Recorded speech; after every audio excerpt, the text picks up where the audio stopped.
What's up, guys? How's it going? Mr. On coming back with another ODFP showcase. And in today's showcase, let's talk about Vladimir Lenin, a Russian revolutionary leader and political theorist who lived between the years of 1870 to 1924. He was the first leader of the new communist government of Soviet Russia, and later he was also the leader of the Soviet Union, which was composed of most of the republics of the former Russian Empire. Now, Vladimir Ilyich Ulyanov was born in 1870 to a middle-class family, and he later adopted the name Lenin when he became a revolutionary.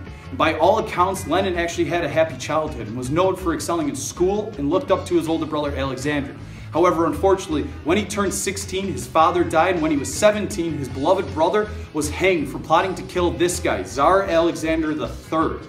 And this execution is going to brand his family as a threat to the state. It is going to make Vladimir hate the Tsarist government. Now, as a young man, Lenin read the works of Karl Marx and participated in student demonstrations. He spread Marxist ideas among factory workers along with other socialists. And this is going to lead him into trouble in 1895 when he was arrested and sent to Siberia. Now, after the release from his imprisonment in Siberia, Lenin, along with his wife, went into exile in Switzerland. Lenin then worked tirelessly to spread revolutionary ideas and adapted Marxist ideals to the current Russian conditions that were seen in early 1900. Lenin called for an elite group to lead this revolution and set up a dictatorship of the proletariat. Though the elite revolutionary party represented at the point in time a small percentage of socialists, Lenin actually gave them the name Bolsheviks, which meant majority in Russian. Now, everything's going to kind of fall into Lenin's lap here in March of 1917 while he's still in exile. We're going to see Russia fighting against Germany here in World War I. And Germany's going to take a massive gamble. They're going to give Lenin $10 million, hoping that he can return to Russia and acquire arms and basically lead a successful revolution. Lenin is going to board a train in 1917 and go to the Russian frontier. And when he gets to the Russian frontier, he's going to be greeted by a crowd of exiles and activists who are crying out, "Long live a worldwide socialist revolution."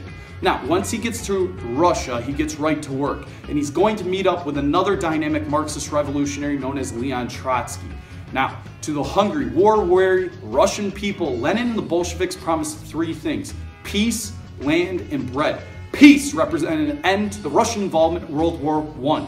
Land represented a call for land to be given to peasants and an end to feudalism. And lastly, bread represented food that would be given to hungry, starving populations in Russia. Now, in the events that led up to the November Revolution of 1917, it is important to note this, that Tsar Nicholas II, under the advice of military and political leaders, abdicated his power and abdicated the throne in the March Revolution of 1917.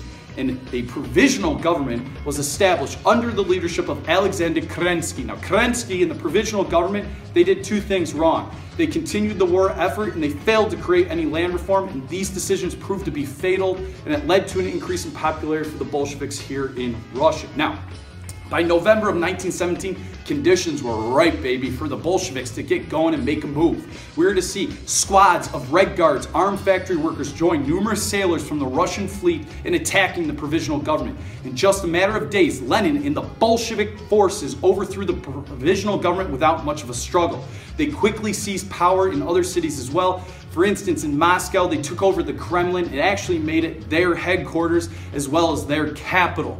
We are going to see the Bolsheviks end private ownership of land and distributed land back to the peasants. Workers were given control of factories and mines, and a new flag with an entwined hammer and sickle symbolized the union that was being formed here between workers and peasants. And throughout the land, millions that had thought finally, at last, they had finally gained control over their lives. However, the Bolsheviks, which were later named the Communists, soon became the masters of the new Russia.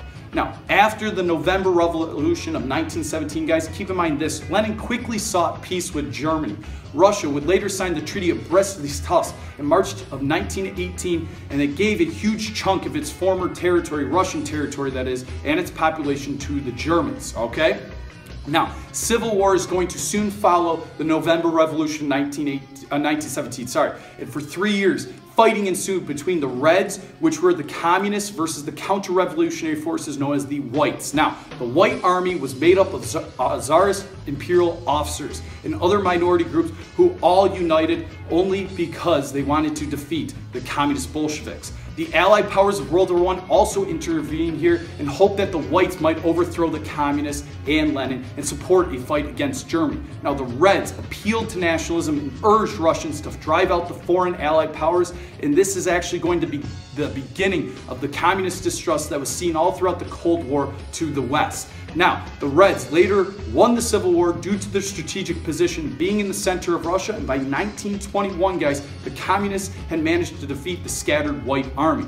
Now, despite the war being over, the Civil War that is, Lenin still had to face a Russia that was in turmoil. Millions of people had died since the beginning of World War I, and many had perished from famine as well. Lenin was facing an enormous problem here when he tried to rebuild a shattered state and economy. And in 1922, Lenin's communist government united much of the old Russian Empire into what became known as the USSR, the Union of Soviet Socialist Republics, or the Soviet Union. Many problems still arose here in Russia, and factory and mine output, guys, had fallen quite significantly, while the peasants really stopped producing grain, knowing that the government would seize most of it.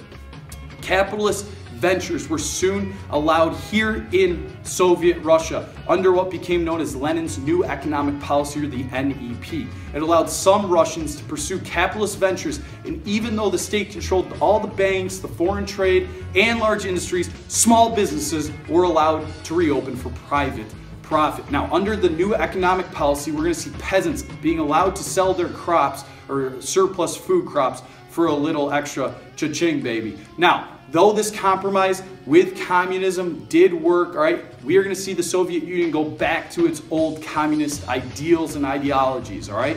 It did help, though, in creating some stability for the Soviet Union. By 1928, guys, food and industrial production actually climbed back to what it was before World War I. Now, not everything is going to end so great. Lenin's going to die in 1924 at the age of 54. And his death is going to set off a power struggle amongst communist leaders here. The chief contenders to succeed Lenin were Leon Trotsky and Joseph Stalin. 2 years before his death in 1922, actually Lenin had expressed grave doubts about Stalin's ambitious nature and the extremes that he went to in achieving his lofty goals. Stalin would eventually end up winning here, all right, because he's going to isolate Trotsky within the Communist Party, and Trotsky is actually going to flee the Soviet Union and go to Mexico. And even in 1940, when Trotsky is half a world away, we're going to see Stalin send an agent who would later murder Trotsky, therefore putting an end to that political rivalry. Stalin would later rule the Soviet Union in a totalitarian manner and utilize ruthless measures. Now, going back to Vladimir Lenin, the key idea, the big idea I gotta have you guys remember is this, that he's going to be the revolutionary leader that is going to bring communism to Russia. They're going to set up the Union of Soviet Socialist Republics, and he's going to be the guy that's going to lead the Bolshevik takeover in 1917. All right, that's all I have for this ODFP showcase. I hope you guys enjoyed it. Mr. Allen signing off. I'll see you guys later. Take care.